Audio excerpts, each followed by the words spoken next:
এখানে অনেক ধরনের এই মেলাতে ধার্মিক পাড়ায় অনেক ধরনের আর্টিফিশিয়াল ফুল ছিল, ফুলের টব। তারপর গোলাপ ফুল ছিল অরিজিনাল। যারা যারা এখানে কাপলরা আসে তারা গোলাপ ফুল কিনে একে অপরকে দেয়।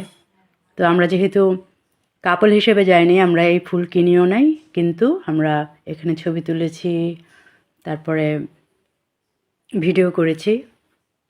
দেন আমরা চলে গেলাম ফুচকা খেতে।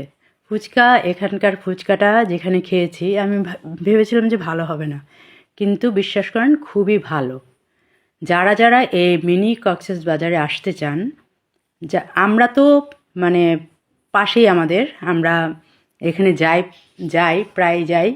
যারা দূর থেকে আসতে চান তারা অবশ্যই একবার এখানে আসবেন। আর এটার লোকেশন আমি বলে দিচ্ছি যে এটা হলো কোনাপাড়া। আসবেন মাতোয়াল কোনাপাড়া থেকে ওইখানে অটো চলে, জনপ্রতি 10 টাকা করে। আপনারা উঠে যাবেন অটোতে, বলবেন যে বালুর মাঠ যাব, তখন আপনাদেরকে ওইখানে নিয়ে যাবে। যদি আপনারা ঢাকার মধ্য থেকে আসতে চান আর কি। তো আমরা তো ঢাকার ভেতরেই পড়ি, কিন্তু আমরা একটু ড্যামরার সাইডে পড়েছি, এই জন্য আমরা মানে খুব কাছাকাছি এলাকা এটা।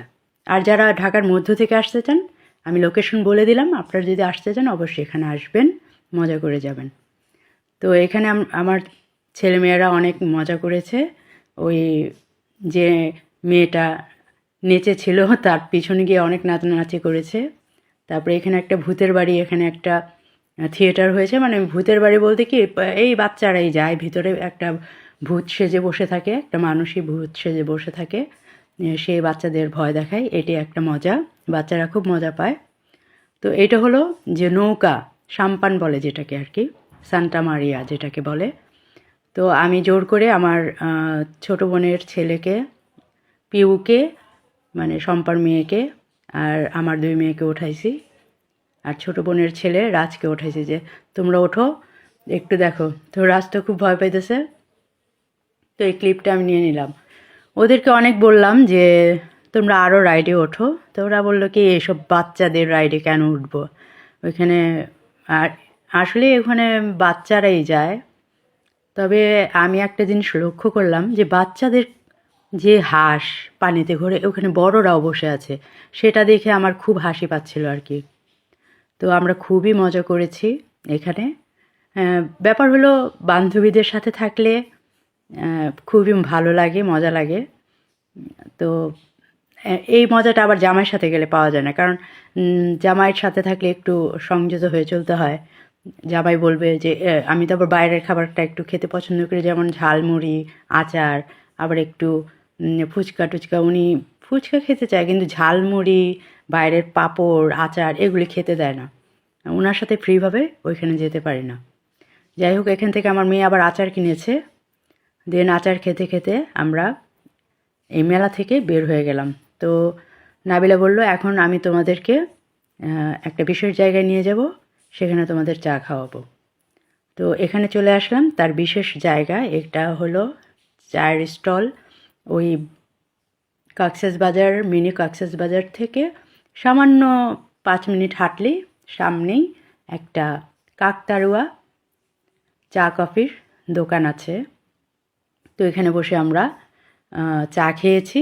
আর কয়েকজন মানে বাচ্চা, যেমন আমার ছোটো মেয়ে চা খায় না, সে কফি নিয়েছে, সাকি কফি নিয়েছে হয়তো, আমি দেখি নাই ঠিক। আমার মেয়ে কফি নিয়েছে। তো আমি বলেছি যে এখানে কি পোড়া রুটি পাওয়া যায়। তো ওইখানকার দেখলাম, মেনু দেখলাম, তো দেখলাম যে ওখানে পোড়া রুটিও আছে। তো এটা আমার একটা স্বাদ ছিল যে আমি পোড়া রুটি দিয়ে একবার চা খাবো। তো এখানে পোড়া রুটিও পেয়ে গেলাম। তো খেতে খুবই আমার ভালো লাগতেছিল, চাটাও খুব ভালো ছিল, পোড়া রুটিটাও খুব ভালো ছিল। তো ওটা খেলাম, ভালোই লাগলো, অনেকক্ষণ বসেছিলাম।